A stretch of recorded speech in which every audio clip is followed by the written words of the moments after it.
नमस्कार. भारतीय जनता पार्टी प्रदेश कार्यालयामध्ये आयोजित या पत्रकार परिषदेमध्ये आपल्या सगळ्यांचं स्वागत. जनाब संजय राऊत यांना माझा सवाल आहे.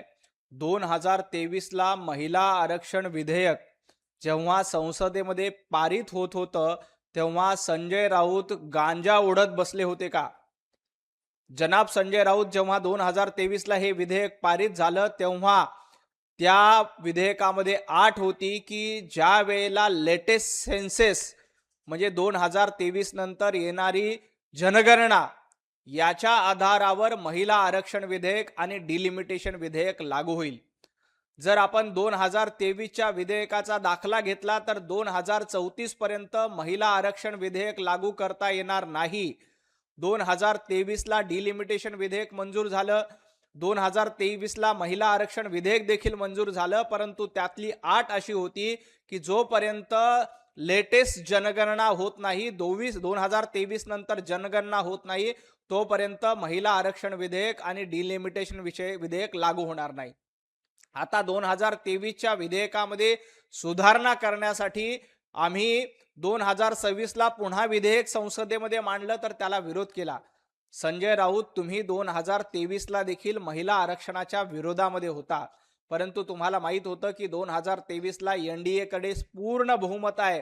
तुम्ही विरोध केला काय, समर्थन केलं का, काहीही फरक पडणार नव्हता. म्हणून नाईलाजानं त्यावेळेला तुम्ही महिला आरक्षण विधेयकाला समर्थन दिलं. आणि आता ज्या वेळेला 2026 ला हे विधेयक आणलं आणि या विधेयकामध्ये सांगितलं गेलं की 2011ची जनगणना गृहीत धरून महिला आरक्षण विधेयक आणि डिलिमिटेशन लागू करावं, म्हणजे 2029च्या निवडणुकीमध्ये महिला आरक्षण विधेयक लागू करता येईल. त्याच्यामुळं याच्यामध्ये सुधारणा करण्याचा निर्णय घेतला गेला. परंतु संजय राऊत, दुटंपीपणा तुम्ही करतात, नौटंकीपणा तुम्ही आणि राहुल गांधी करतायत. एका बाजूला राहुल गांधी महिला आरक्षणाच्या गप्पा मारतायत, महिला सक्षमीकरणाच्या गप्पा मारतायत, आणि दुसऱ्या बाजूला संसदेमध्ये महिला आरक्षण विधेयक पास होऊ देत नाही. हा तुमचा दुटप्पीपणा आहे. संजय राऊतांना ही सगळी माहिती आहे, परंतु संजय राऊत ज्या वेळेला 2023 ला महिला आरक्षण विधेयक मंजूर झालं होतं, त्यावेळेला तुम्ही गांजा उडत संसदेमध्ये बसला होतात, राज्यसभेमध्ये गांजा उडून बसला होतात का? याचं उत्तर महाराष्ट्राला द्या. दुटप्पीपणा आणि नौटंकीपणा जनाब संजय राऊत करतायत. मुख्यमंत्री देवेंद्र फडणवीस यांनी स्वतःला विचारावं. महिला आरक्षण विधेयकावरून भाजपचा खोटारडेपणा सुरू आहे असं संजय राऊत. देवेंद्रजी फडणवीस यांनी 2023 ला ट्विट केलं होतं, ते ट्विट बरोबर आहे. 2023 ला विधेयक मंजूर झालं, त्याच्यामध्ये 2023 नंतर होणारी जनगणना महत्वाची होती. आता सुधारणा विधेयकामध्ये 2011ची जनगणना गृहीत धरा आणि 2029 ला महिला आरक्षण विधेयक लागू करा अशी अट आहे, अशी मागणी आहे. परंतु तुम्हाला 2029 ला महिला आरक्षण विधेयक लागू होऊ द्यायचं नाही. तुम्हाला हे महिला आरक्षण विधेयक पुढे ढकलायचं आहे. तुमची इच्छा आहे की 2029 ला महिलांना आरक्षण मिळू नये, त्यासाठी 2034 उजाडलं पाहिजे. त्यामुळं राहुल गांधी या बिलाला विरोध करतायत, जनाब संजय राऊत या बिलाला विरोध करतायत, आणि महिलांना संसदेमध्ये येण्यापासून रोखण्याचं पाप हे महाविकास आघाडी, इंडिया आघाडी, काँग्रेसकडनं केलं जात आहे. या इथल्या महाराष्ट्रातल्या आणि देशातल्या महिलांना हा तुमचा पूर्ण दुटप्पीपणा, नौटंकीपणा माहित आहे. देवाभाऊंचं ट्विट काल देखील बरोबर होतं, आज देखील योग्य आहे. 2023 ला मंजूर झालेल्या बिलाची अंमलबजावणी करा.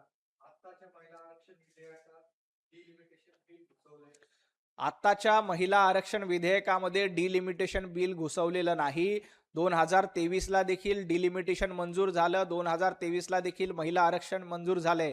संजय राऊत, तुम्ही राज्यसभेमध्ये गांजा उडत बसल्या होतात का, हा माझा सवाल आहे.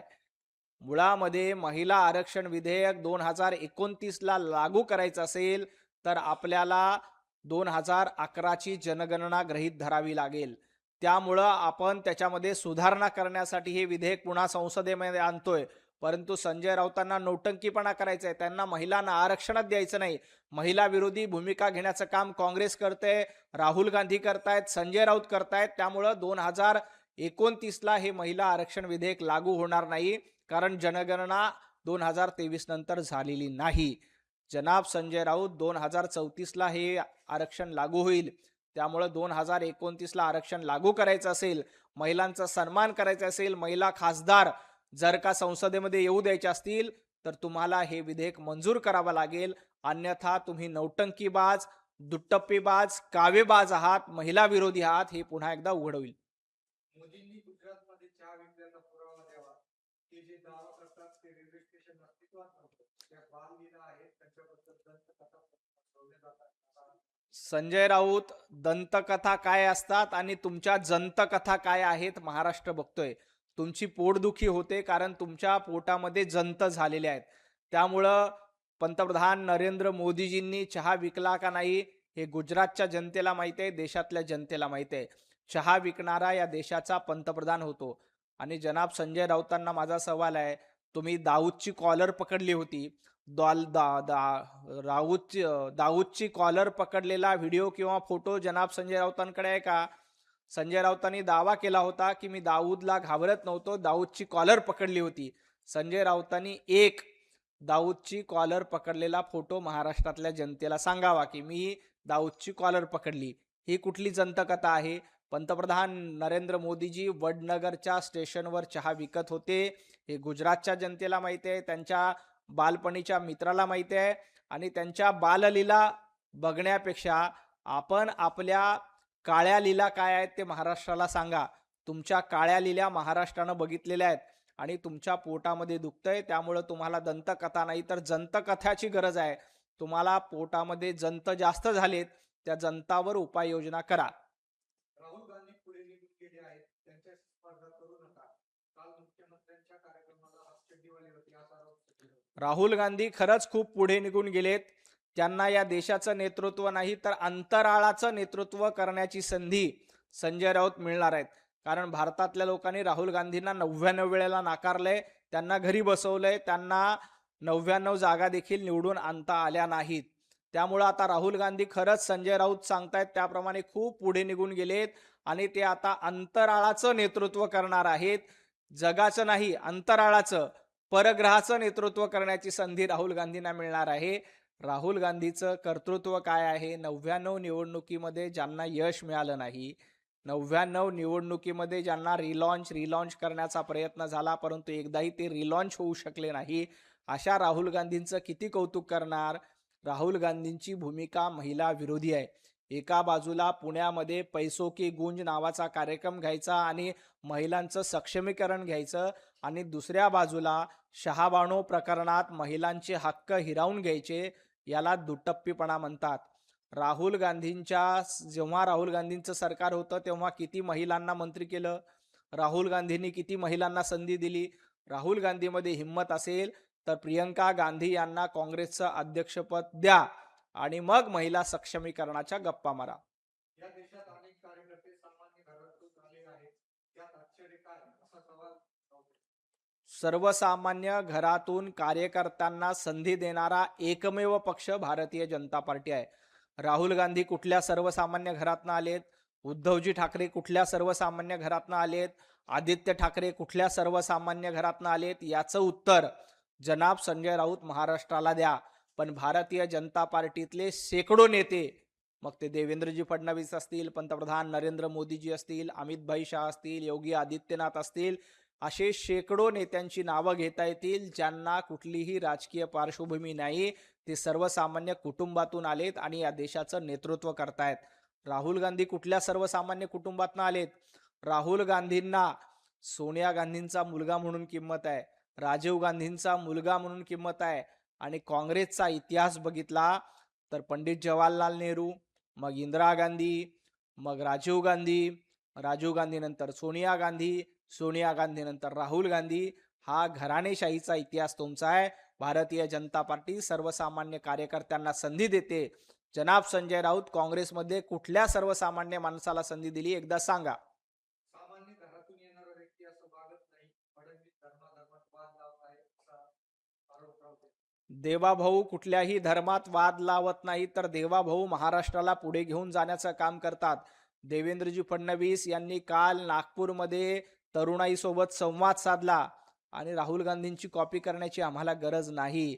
2025ला तेव्हा जेनझीचं आंदोलन नव्हतं, तेव्हा देखील वरळीच्या डोममध्ये देवाभाऊंनी तरुणाईंशी संवाद साधला होता. त्यामुळं नौटंकीबाज, दुटप्पीपणा करणारे कावेबाज तुम्ही आहात. आम्ही कायम तरुणाईंच्या सोबत आहेत. फर्स्ट टाइम वोटर हे कायम पंतप्रधान नरेंद्र मोदीजींना आणि देवाभाऊंना आशीर्वाद देत आहेत. 2029ला देखील जेनझी आणि फर्स्ट टाइम वोटर हे भारतीय जनता पार्टीला आशीर्वाद देतील आणि 2029ची निवडणूक पुन्हा आम्ही जिंकू. काही मंत्री रिक्षा चालवत होते, काही मंत्री पानटपरी चालवत होते, असा टोला राऊत. नाही, काही मंत्री रिक्षा चालत होते हे खरं आहे. काही मंत्री पानटपरी देखील चालवत होते हेही सत्य आहे.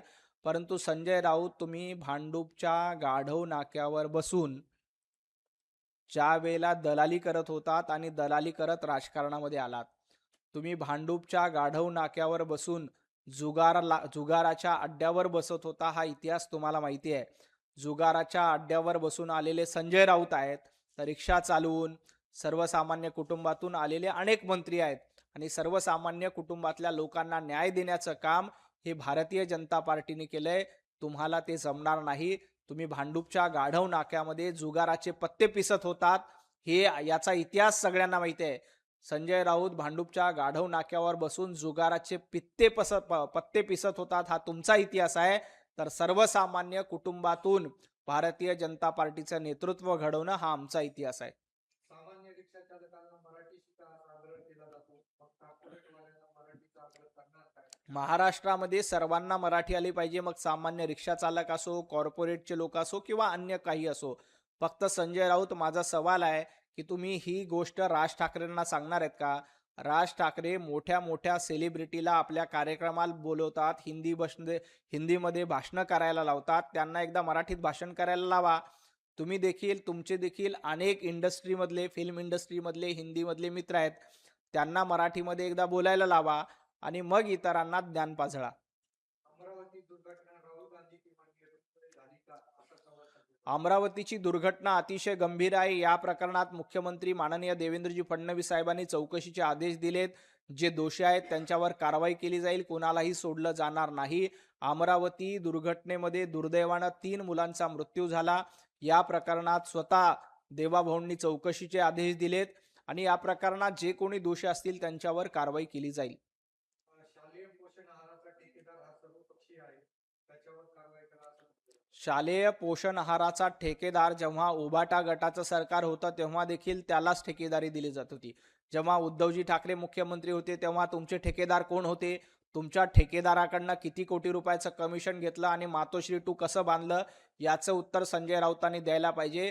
शालेय पोषण आहार प्रकरणात कालच माननीय मुख्यमंत्र्यांनी चौकशीचे आदेश दिलेत. दोषींवर कारवाई केली जाणार आहे.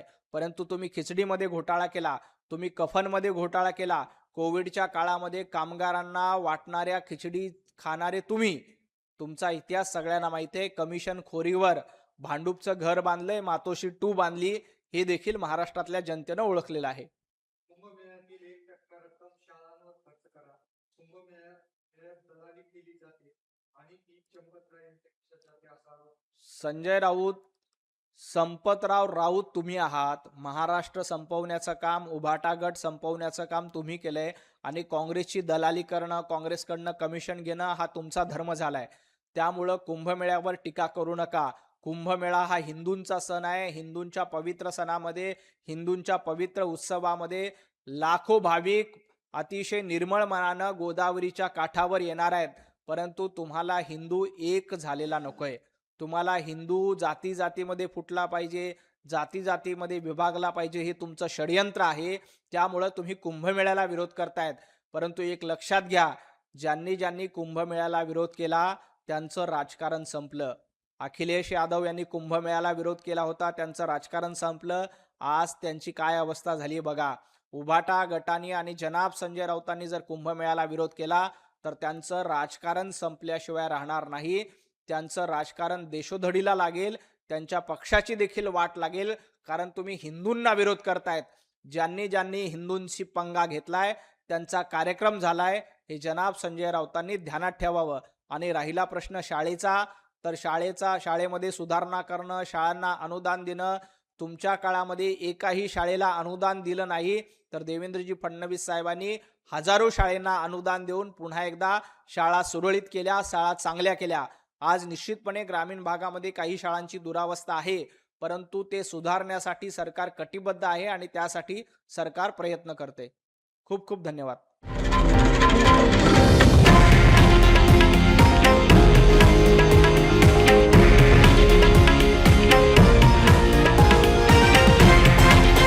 हे आहे देशातील नंबर 1 न्यूज नेटवर्क आणि आपण पाहत आहात TV9 मराठी, एकमेव.